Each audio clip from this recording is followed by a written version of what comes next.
दीपावली पर्व को लेकर उज्जैन में पटाखा बाजार सज चुका है। जहां आतिशबाजी की जमकर खरीदारी की जा रही है, वहीं इस बार बाजार में फैंसी पटाखों की डिमांड ज्यादा देखी जा रही है।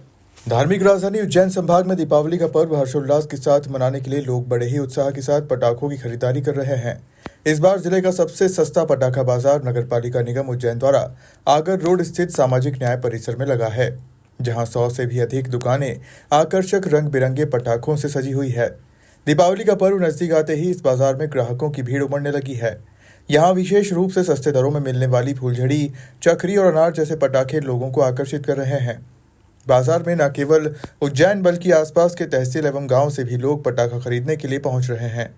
बाजार में पटाखों की कीमतें 10 रुपए से शुरू होकर 1000 रुपए तक की रेंज में है, जिससे हर वर्ग के लोग अपनी पसंद और बजट के अनुसार खरीदारी कर सकते हैं।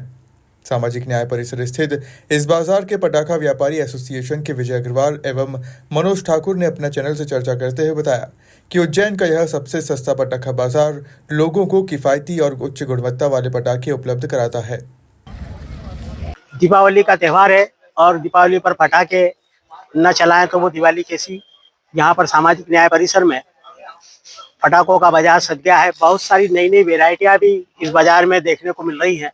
शिवा, काशी, खेमा, अनिल और बड़ी बड़ी कंपनियों के पटाखे इस बाजार में आए हुए हैं, स्टैंडर्ड आए हुए हैं और रेट भी जो है वो कम है, इसलिए बाजार सज गया है। ग्राहकों का इंतजार है। मुझे लगता है कि आज धनतेरस और दिवाली तक व्यापार अच्छा चलेगा, ऐसी उम्मीद है। किस तरह की वैरायटीज है बच्चों को लेके आए? बहुत सारी अलग अलग तरह की वैरायटियां हैं। आकाश में जाने वाले, हाथ से चलाने वाले, कैकरीन, जमीन चक्कर और हैंड सेट और बहुत सारी ऐसी नई वैरायटी आई है जो बच्चों को आकर्षित करेगी। और उनके विज्ञापन वगैरह भी देखे हैं तो निश्चित रूप से बच्चे उसकी डिमांड भी कर रहे हैं और दुकानदार भी उनको उपलब्ध करा रहे हैं। स्वदेशी का भी उपयोग आपने देखा है? किस तरह की ग्रीन फटाखे जलाने की अपील की है। चाइना के फटाखे नहीं बेचना है और दुकानदारों ने चाइना के फटाखे मंगाए भी नहीं और वो दे भी नहीं रहे हैं। तो कुल मिलाकर ने स्वदेशी को अपनाना है।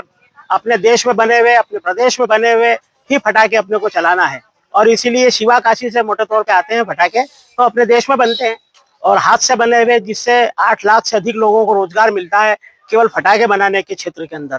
और इस सारे व्यवसाय से कम 10 लाख लोग व्यापार से लगे हुए हैं, जिनकी रोजी रोटी चलती है और उससे रिलेटेड अन्य लाखों लोग लगे हुए हैं। तो कहने का मतलब ये है कि 50 लाख से अधिक लोगों का कारोबार दिवाली के समय में ये अतिरिक्त चलता है। यहाँ पे 100 दुकान उनकी कर रही है। किस किस तरह के पटाखे साथ लेके आप लोग? किस वैरायटी है? बहुत सारी वैरायटी आई है, की भी, रत्ना की भी, अनिल की भी, बहुत सारी वैरायटी है। मूल्य की बात करें तो कितने रुपए से लेके कहाँ तक के पटाखे? मूल्य की बात करें तो 10 रुपए से लेके 1000 रुपए तक। और किस तरह की सुविधा लोगों को आप लोग दे रहे हैं?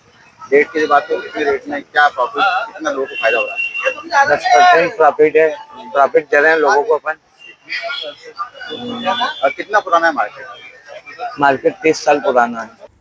दुकानदारों के अनुसार उज्जैन के पड़ोसी गांवों से भी ग्राहक यहां खरीदारी के लिए आते हैं, क्योंकि ये पटाखे उन्हें अच्छी क्वालिटी के साथ कम कीमत में मिल जाते हैं।